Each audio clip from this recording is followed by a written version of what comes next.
Hi, everybody. Hello, I'm Ryan. I'm Bethany. And we are Ryan and Bethany Board Game Reviews. And today we'll be talking about Stalk Exchange.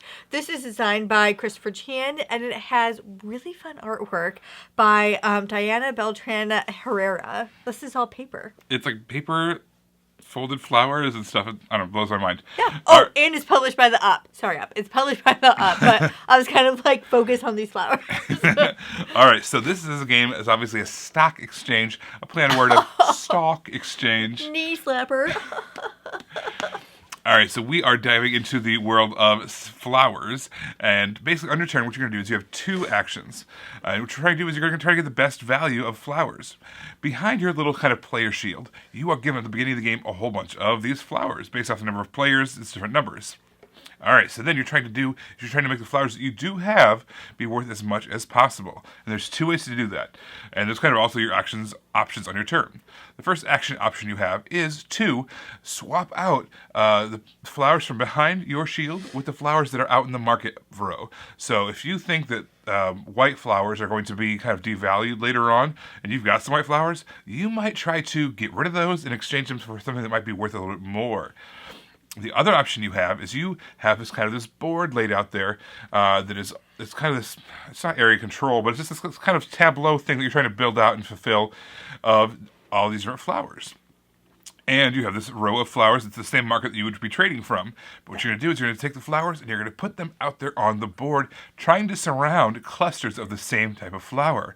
So if you surround, let's say, one of the roses, it's completely surrounded. What's going to do is it's going to be moved over into this other part of the board. It's kind of this track. This track kind of serves a double purpose. On one side, it's kind of counting down the end of the game. It's kind of fulfilling this kind of this spiral and kind of filling up as it goes on. On the other side, though, what you do is you have the value of each one of these 6 different kinds of flowers. So if you fulfilled one red flower, you take that flower, you take it off the board, put it over here to take it down closer to the end of the game. But then also, the value of the red flowers went up by 1. Similarly, if you had a cluster of, let's say, 3 of the purple flowers that got surrounded, you would take all 3 of those off. It would go over here, kind of taking down to the end of the game. But then over here, the value of the purple flowers, it would go up 3 notches since you started 3 of them at the same time. So that's kind of the flow of the game. You are trying to make certain flowers be valued up by surrounding them, but you're also trying to trade to get them those same values of those same flowers behind your little shield. All right, so the game is going to end once the game timer connects with the value timer of the different values of flowers. Ryan's holding the box, so he can't show you. This is what happens. They connect. Exactly. So obviously, one of those flowers is going to be the one that connects. There's going to be one flower that's going to have the highest value at the time of that happening. And like most stock market games, the stock market needs to crash. So whatever that highest value thing is at the end of the game actually gets halved in value. So if your roses, you're really like all on roses, you might end up regretting that because it might lose half of the value of your roses if it is the one that busts at the end of the game. All right, so once that happens, you're going to get rid of your shield, and you're going to basically multiply out all the different flowers you have, multiply them by the value of their flowers. Whoever has the most points wins the game. Oh my gosh, I thought the way that the game ended, just that value track where it meets together and the game's over, is really interesting because you do want to push your flowers up and you do want to put flowers over there, but you might try to only put like 1 or 2 at a time instead of getting these big areas that are going over there and rushing the game. Because if you get a lot, so let's say you're sending 5 flowers over there, that score of that flower is going up and you've also placed 5. So you might just try to do a bunch of little things so you can try to manipulate the game more. But I just really liked how clean and simple that was. All right, so every turn you get 2 actions. They can be the same or different, either the swapping or the putting them on the board to surround things. But it's not a lot of actions. You can't really control the board a whole lot from that. So every player is given 3 of these extra action tokens, and you can use them to take a 3rd or maybe even a 4th action token action on your turn if you want to. But in addition to that, you can do a special action by using one of them, which is kind of clear out the market row and refresh it. So if you're really looking for a certain color flower and you just don't see it, you can spend one of your tokens once per game to kind of completely clear that out, see fresh stuff, so that way your other actions can be used to get that thing that you need. I really like that. That's a really simple way to kind of give your little extra power plays, a Yeah. little spice in decision making in your turns. Yeah, and the rule set is very straightforward and simple. We were able to play this with our 7-year-old, and in the game that we played with her, I think she was 1 point behind me, I think. Yeah, it was really close. It was really, really close. Like, she understood what she was doing until the busting happened, but it was fine. We didn't have those flowers, so that didn't really affect us. But it was just really straightforward because you're only taking those 2 actions and that's it.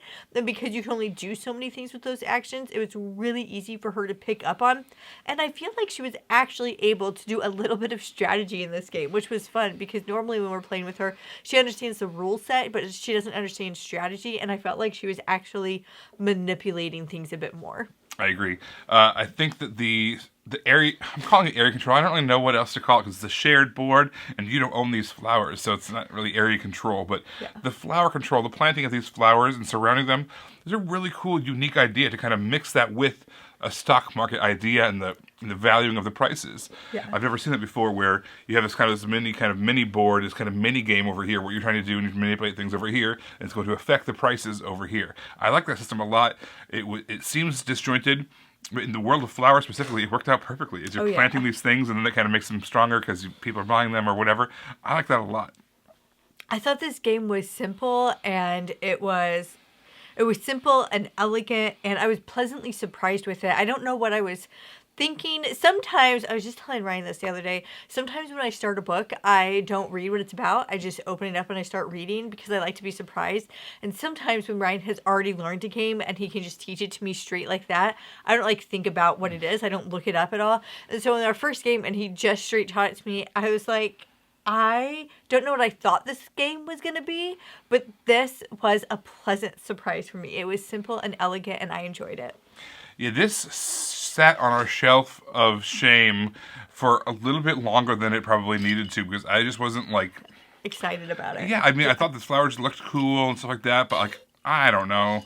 Is the pun, the name, is that really doing anything for me? You know what? Shame on me because as soon as I read the rulebook, I was like, this is immediately clear, and it sounds really fun.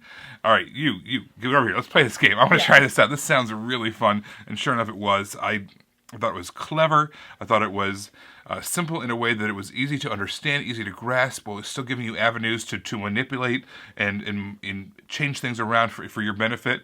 Or, and you can't really see what your opponents have, so you can't really intentionally kind of screw them over. Unless you have an amazing memory and you can see what they've been swapping out. But I don't think that's how most people are playing this game. And so don't play games with people. You're not a fun person to play with. Yeah, but this is going to be one of those family games that we can bust out on a regular basis. The whole family can play this and get it involved and have a good time with it. Everybody, thank you so much for watching it. Don't forget to subscribe so you can see our videos as they come out. Until then, you can find us in all of these places. You guys, thanks for watching, and we will see you next time. Bye. You guys, thanks so much for watching. This game was provided to us by a publisher in exchange for a fair and honest review.